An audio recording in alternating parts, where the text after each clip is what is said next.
Bienvenido entonces a la presentación de la experiencia docente Diseño e Implementación de Recursos Educativos para favorecer la participación activa en el curso Pensamiento Crítico en modalidad virtual, a cargo de los docentes Claudia Andrade y Juan Espinosa, que pertenecen al programa de Destrezas de Comunicación y Pensamiento en la sede de Santiago. Esta experiencia que van a presentar se enmarca en el programa de proyectos de innovación y fortalecimiento de la docencia, el cual fue implementado durante el segundo semestre del año 2020. Antes de darle la palabra a los docentes, les quiero dar algunas instrucciones. Las cámaras de ustedes, los asistentes, no van a estar activas, solo van a ver a los profesores, bueno, y a mí como moderadora. Mi nombre es Alejandra Ruiz, trabajo como coordinadora en los proyectos de innovación y fortalecimiento de la docencia, y en el chat va a estar a cargo de Constanza Rojo, que también es parte del equipo CID. Todas las preguntas o comentarios que quieran realizar en relación a la presentación las pueden ingresar a través del chat, y una vez terminada la presentación vamos a hacer la ronda de preguntas para los profesores. La duración aproximada de la presentación son 15 minutos y luego 5 minutos de preguntas. Así que sin más dejo con ustedes a Claudia y a Juan presentando su experiencia. Muchas gracias, Alejandra, por la presentación, y muchas gracias a todas y a todos los que nos están acompañando esta mañana en este seminario que hasta el momento ha sido muy iluminador en términos de prácticas pedagógicas. Lo primero es contarles de que nuestro curso se inserta dentro del programa de Destrezas de Comunicación y Pensamiento. Y ahí hay 4 cursos donde están comunicación oral, comunicación escrita, lectura crítica y el curso que nos convoca hoy, Pensamiento Crítico. Y son cursos entonces que tienen un carácter bimestral y se imparten a todas las carreras de la universidad en el nivel del bachillerato. Y por lo mismo, tienen algunas variaciones dependiendo a veces de la carrera en la que se inserta el DCP, que le llamamos nosotros, de Destreza de Comunicación y Pensamiento.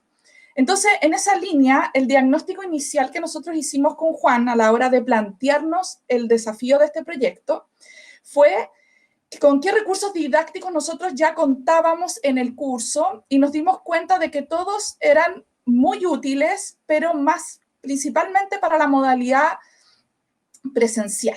Y en ese sentido, frente al desafío que nos estaba planteando la pandemia, este es un curso además que se imparte el segundo semestre, pensamos en cómo entonces dinamizar la ejecución del curso en la modalidad online. Y para eso, ¿verdad? Entonces identificamos que había una ausencia quizás de justamente recursos didácticos, tanto de utilidad para el docente como para incentivar la participación de los estudiantes en clase, y que a través de eso nosotros lográramos, ¿verdad?, incentivar también el trabajo colaborativo y la conversación exploratoria, que son 2 técnicas muy de metodología activa del aprendizaje que son muy utilizadas en el curso de Pensamiento Crítico en particular.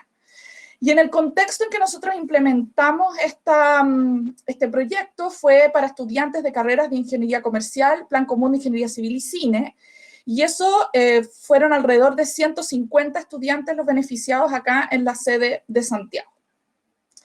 Teniendo este tema como de dónde nosotros teníamos la inquietud, el objetivo general de nuestra presentación, de nuestro proyecto, fue justamente facilitar los aprendizajes del curso Pensamiento Crítico en su versión online, considerando ya que el curso tiene sus dificultades para el trabajo en aula presencial. Entonces, esto era para nosotros un desafío mayor. Entonces, en ese sentido, lo que pensamos fue, ¿verdad?, diseñar, elaborar y después implementar recursos que, por un lado, colaboraran en el proceso de aprendizaje de las habilidades analíticas asociadas al pensamiento crítico, sobre todo aquellas que tenían que ver con distinguir creencias de conocimientos identificar sesgos cognitivos, tener una apertura frente a las opiniones de los otros, y por otro lado, si vamos a sacar conclusiones, que esas conclusiones sean fundamentadas en evidencia.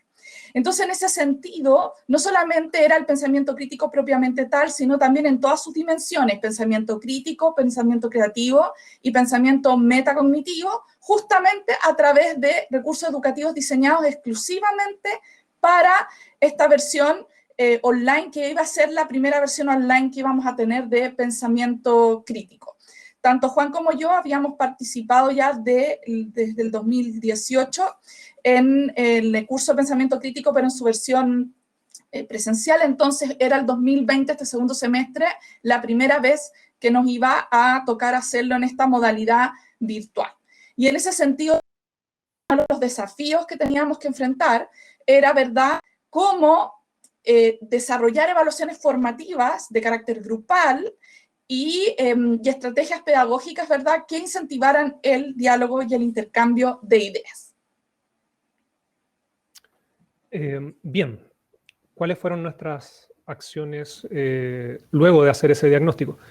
Primero fue la elaboración del apoyo visual. En este sentido, no es solo crear un PPT atractivo en términos visuales, cosa de estimular la atención de las alumnas y los alumnos, sino que estaban diseñados específicamente para estimular la participación. ¿Qué quiere decir esto?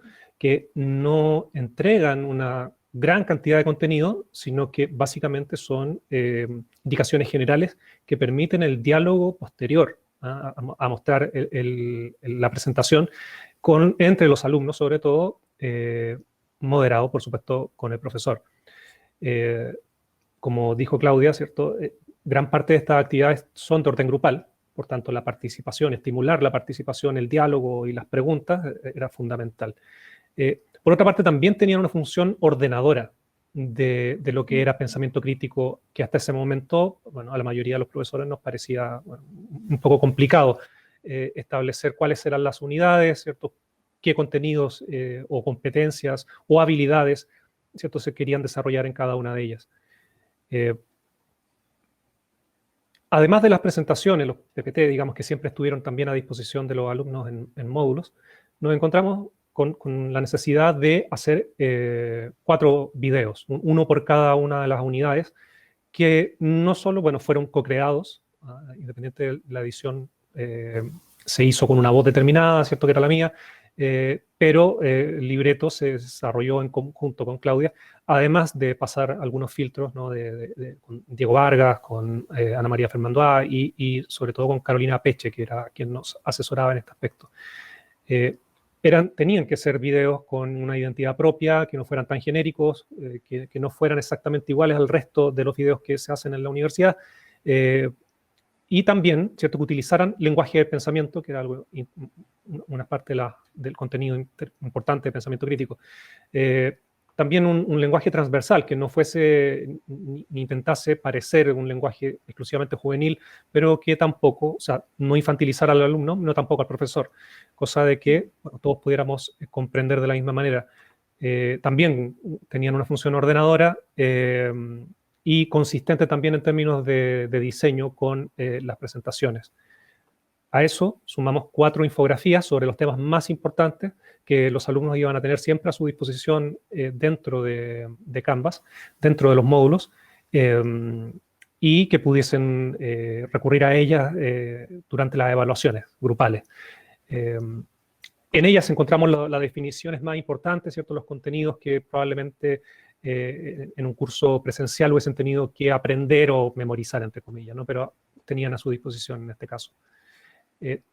A eso también agregamos documentos, ¿no?, evaluaciones o actividades formativas que implicaban, ¿cierto?, la utilización de Zoom para dividir en los grupos, ¿no?, los cursos en distintos grupos.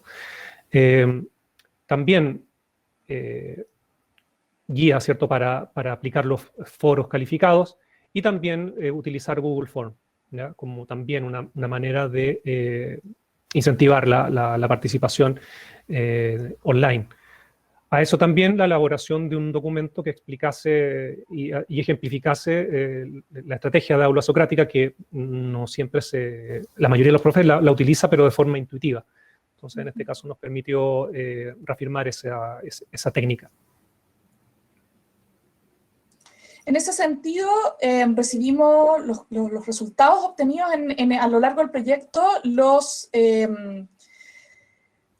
logramos obtener primero por la apreciación que nosotros teníamos como docentes de la participación que se fue dando durante las 12 o 14 sesiones que nos toma, ¿verdad?, el curso bimestral, y por otro lado a través de una encuesta que le realizamos a los estudiantes. Entonces, en primer lugar, el 100% de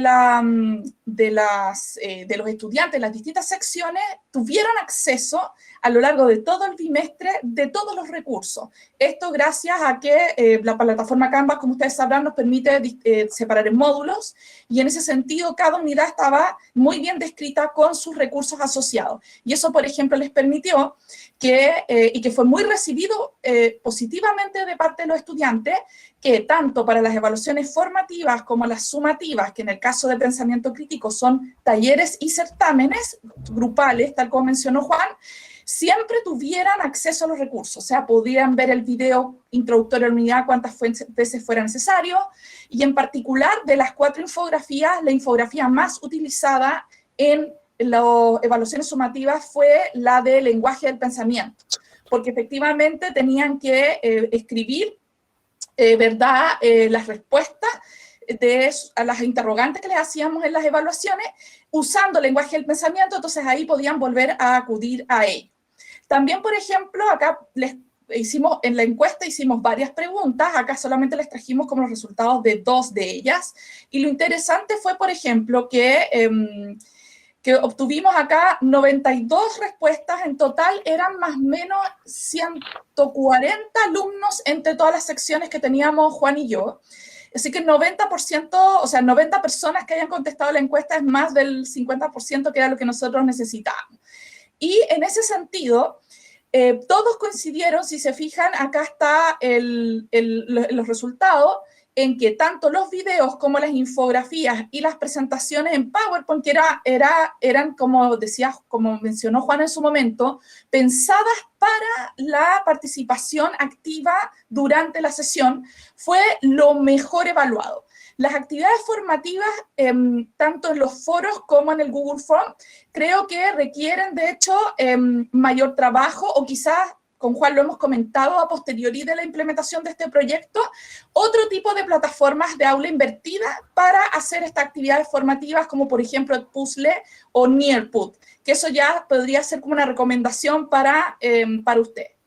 Y también, por ejemplo, una segunda pregunta que hicimos fue ¿en qué medida estás de acuerdo con si estás satisfecho o no con los recursos evaluados? Y si ustedes se fijan, más del 80% estuvo o muy de acuerdo o de acuerdo con la implementación de estos recursos en el aula virtual. Esto considerando que, por ejemplo, en mi caso, yo tenía los alumnos de lectura crítica también acá, entonces en lectura crítica no estaban los mismos recursos y notaron el cambio pensamiento crítico y contaban con este tipo de recursos. Además, y para cerrar la idea de los resultados, fue muy bien recibido por parte de los docentes de los cursos de CP. De hecho, todos los materiales elaborados fueron dejados a disposición al programa y están disponibles para todos quienes hacemos el curso de pensamiento crítico, entonces lo pueden incorporar en sus propias prácticas. Dentro de las dificultades que se nos presentó durante la elaboración del proyecto, primero fue la lentitud, ¿no? Impensada en un primer momento de los guiones, sobre todo para la realización de los videos, que bueno, debían pasar determinados filtros, que es evidente. Pero eso fue trabajoso. Luego también el tema de la búsqueda de imágenes y todo lo que tenía que ver con la edición de los videos, cosa de no utilizar imágenes con derecho de autor, ¿cierto? Que todo estuviese liberado, la creación de la música también, que no queríamos que no fuese la misma música que se utilizaba en los demás videos, cosa de que, como digo, los videos tuviesen una identidad propia, además del subtitulado y la revisión muchas veces de aquello. Ya en la aplicación tuvimos el problema de la asistencia en algunos cursos, no en todos, en algunos cursos. Esto se debió a varios factores. Primero, una dificultad a la hora de la inscripción de los cursos en Canvas, que Claudia experimentó ese problema, ¿no? En una clase, una o dos clases. Luego también el hecho de que haya habido la semana de descanso, también eso hizo que tuviéramos que reordenar algunas cosas. Bienvenida por lo demás la semana de descanso, pero eso nos generó ese problema. Y por otra parte también, claro, la asistencia en cuanto a la poca motivación que de repente, o la poca prioridad que algunos alumnos le dan al curso. Creo que en la carrera donde tuvimos mayores problemas de asistencia, que fue en cine, tenía que ver también con que tienen una agenda bastante atareada y también que no hay una fidelización anterior porque solo tuvieron con ese profesor ese curso, no tuvieron otros DCP. Esas serían las dificultades. Y en el fondo, como para cerrar nuestra presentación y ahí abrir el paso a las preguntas, dentro de las recomendaciones que nosotros les podríamos dar para implementar este tipo de proyectos, que es elaboración de material pedagógico pensado exclusivamente para un curso, es efectivamente coordinar mejor los tiempos con los coordinadores de las carreras, entre los docentes, en el caso nuestro, entre los dos, aunque nosotros dos nos coordinamos bastante bien, y con los otros agentes involucrados, como mencionó Juan, las personas a cargo del programa del DCP o la colaboración de Carolina Peche, que fue la que desde su experticia del pensamiento crítico, nos revisó, por supuesto, los guiones de los videos antes de elaborarlos. Y también la recomendación es que es súper importante que estos recursos sean hechos desde los mismos profesores que hacen el ramo. A veces cuando uno delega esta actividad, salen recursos que no se logran ajustar a las unidades del curso o a lo que uno como profesor quiere incentivar. Así todos nosotros los pensamos para todos los cursos, para todos los pensamientos críticos que se puedan implementar desde el DCP. O sea, en el fondo, no era solamente para mi sección o la de Juan, sino de que fueron pensados y diseñados para también las otras secciones. Y aquí, por ejemplo, súper importante no hacerlo uno solo, sino que hacerlo en codocencia y en coinvestigación. Y en términos de conclusiones, me gustaría comentar que es súper importante para nosotros como docentes implementar este tipo de innovación en el aula. Puede parecer una innovación muy puntual, como hacer mejores presentaciones de apoyo visual, hacer videos introductorios, que se nos escuche nuestra voz en esos videos, y también hacer infografías. Sin embargo, es justamente en esos pequeños detalles donde los estudiantes y las estudiantes empiezan a darse cuenta de que hay una involucración de nosotros como docentes en las participaciones que queremos de ellos en el curso. Y bueno, estas serían, ¿cierto?, nuestra bibliografía, las referencias bibliográficas que utilizamos. Y en caso de cualquier consulta, ¿cierto?, aquí están nuestros correos sobre el material, sobre cómo utilizarlo, sobre, ¿cierto?, cómo lo desarrollamos. Cualquier duda que no puedan, ¿cierto?, hacer ahora, pueden escribirnos y ningún problema con responder lo antes posible. Muchas gracias. Muchas gracias, Claudio y Juan, por la presentación. Muy interesante la innovación propuesta, los recursos creados y cómo lo exitoso también que fue el resultado tanto en los estudiantes como también para ustedes los docentes de la asignatura. Bueno, ahora como les decía, viene la ronda de preguntas. Si quieres, Juan, puedes dejar de presentar para que los participantes los vean claro, en una pantalla más grande. Y vamos a empezar con las preguntas. Entonces, por ejemplo, David pregunta, ¿cómo fue el trabajo creativo para la construcción de los recursos, la infografía, los videos? Si nos puedes comentar cómo fue el trabajo de co-creación.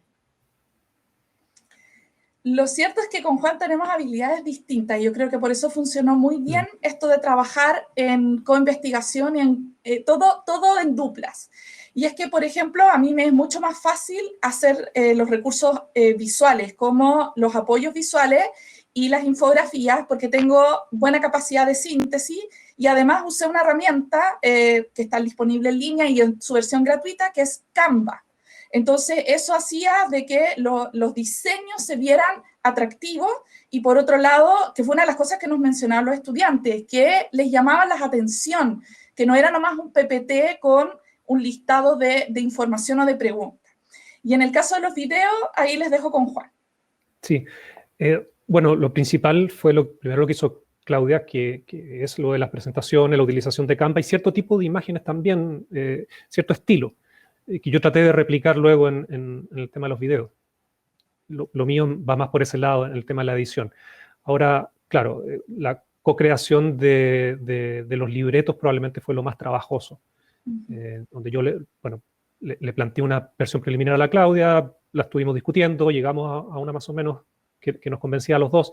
¿Por qué? Porque teníamos que agrupar sin saturar, ¿no? En 5 minutos, son videos cortos de 5 minutos que son muy precisos, no se pueden hacer largos, no tienen que tener las bromas y los memes suficientes como para mantener la atención. Todo eso, bueno, también consultando con más gente, además de la ayuda, por supuesto, de Diego Vargas, de Ana María Fernandoa y Carolina Peche, que nos daba el visado final. Pero eso fue mucha conversación, mucha productiva, por lo demás, no diría discusión en ningún caso, pero eso, creo que el tener habilidades distintas y poder trabajar exactamente en lo que hacíamos mejor hizo que esto saliera más rápido incluso, porque nos podríamos haber demorado bastante más, creo yo. Perfecto. Otra pregunta que realiza Natalia Ruiz dice, ¿de qué manera los recursos creados fueron utilizados para desarrollar el trabajo colaborativo y el diálogo entre estudiantes? En mi caso particular, porque con Juan teníamos distintas secciones, yo hago en ingeniería comercial, y una de las cosas que hacía era, cada vez que partía la unidad, visionábamos el video que teníamos en común con los estudiantes y hacíamos una discusión previa de los contenidos que se iban a abordar en esa unidad. Y a su vez ayudó muchísimo el tema de que los apoyos visuales no tenían prácticamente contenido, sino que tenían preguntas. Y esas preguntas los estudiantes y las estudiantes las iban respondiendo de manera a veces participativa, prendían el micrófono, porque, bueno, prender la cámara ya era mucho, pero prendían el micrófono. Y a los más tímidos, a mí me participaban mucho en el chat. Y yo iba como interpelando o diciendo lo que ellos iban haciendo. Y durante las evaluaciones formativas, principalmente utilizaron las infografías.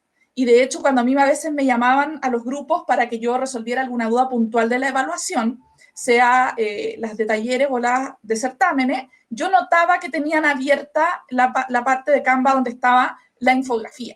Entonces, siempre podían ir recurriendo a la infografía por si había algún contenido o algún detalle que habían olvidado o habían faltado a esa sesión, porque no todos los estudiantes revisan el video, a pesar de que ahora queda, ¿verdad?, grabada la sesión. Sí, otra cosa, me sumo a todo lo que dice Claudia. Además de eso, tanto las presentaciones como los videos apuntan a cuestiones muy cotidianas, que eso también fue importante. Cosa de que, en el fondo, planteen preguntas que cualquiera puede responder. ¿Sí? No se trata de, no eran preguntas de quién sabe qué cosa, sino que les ha pasado lo siguiente. Entonces, por ejemplo, sobre todo la actividad en redes sociales, ¿no? que el curso está muy relacionado con eso. La noticia falsa, la posverdad, los sesgos cognitivos, la diferencia entre creencia y conocimiento, de supuestos e inferencias. Creo que, claro, los videos y las presentaciones lo plantean de manera que el alumno no se pierda en la maraña conceptual, sino que apunte realmente a su experiencia. Eso creo que ayudó bastante a que ni siquiera tuviésemos que promover demasiado la participación, sino que se diera de manera bastante espontánea. Perfecto.